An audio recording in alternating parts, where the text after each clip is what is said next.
are actually selling fast, believe it or not, to JLL America's retail president and CEO, Greg Maloney, on if this is a bullish sign. Hi, Greg. Hi there. How are you, Blake? Doing well. So what's the reason behind this? I guess you got these massive big box stores that are moving on the market. Well, they're moving because they're great locations in some cases, and the landlords are happy because the rents were lower. The leases are long-term, so it's a great opportunity for some of these retailers and brick and mortar that are expanding to get into a space at a pretty reasonable rent. Is this a sign maybe that brick and mortar isn't necessarily dead?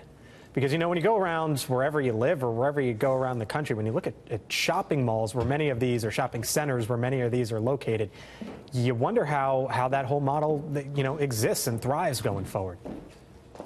Well, brick and mortar is here to stay. It's not going to go anyplace. The omni-channel approach that a lot of these brick and mortar retailers have started to adopt is really starting to pay off. You've seen Walmart and Target as just two examples of department stores that are taking it, but there's a lot of others as well.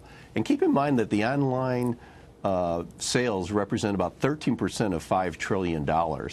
Almost 60% of that is done by brick and mortar online retailers. So we're going to see a convergence of both the online and the brick and mortar, as we're seeing more and more pure play online retailers opening up stores. So I think in 2 to 3 years, you're not going to be talking about online versus brick and mortar. It's all going to be retail sales. Do you think the toy industry can kind of make a resurgence here? We've seen what happened with Toys R Us. You know, here in New York City, FAO Schwartz just opened back up. Or is the reality that these stores are going to be smaller, type tailored for you know, local cities and local markets?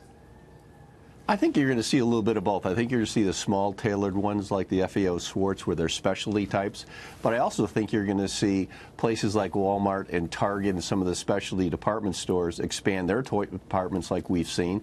But I do think that we're going to see someone test the market again for toys, because all the millennial kids all the millennials are having children.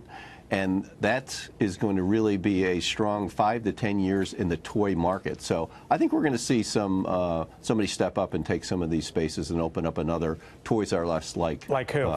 Retail store. Like who? I'm not sure who it's going to be. I don't know.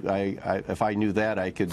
I would do it myself. But right. Anyways, it's somebody out there is going to take I think a chance and open up one. And in the meantime, what is the gamble, if there is one, that these companies in these stores who are taking the Toys R Us massive spaces and you know, assuming those leases are taking those sales on the other side, what is the gamble that they face in the short term? The retailers that are taking them are looking to expand. They're value retailers. Their sales have been increasing. They're looking for better locations. So I don't think there's much of a downside at all.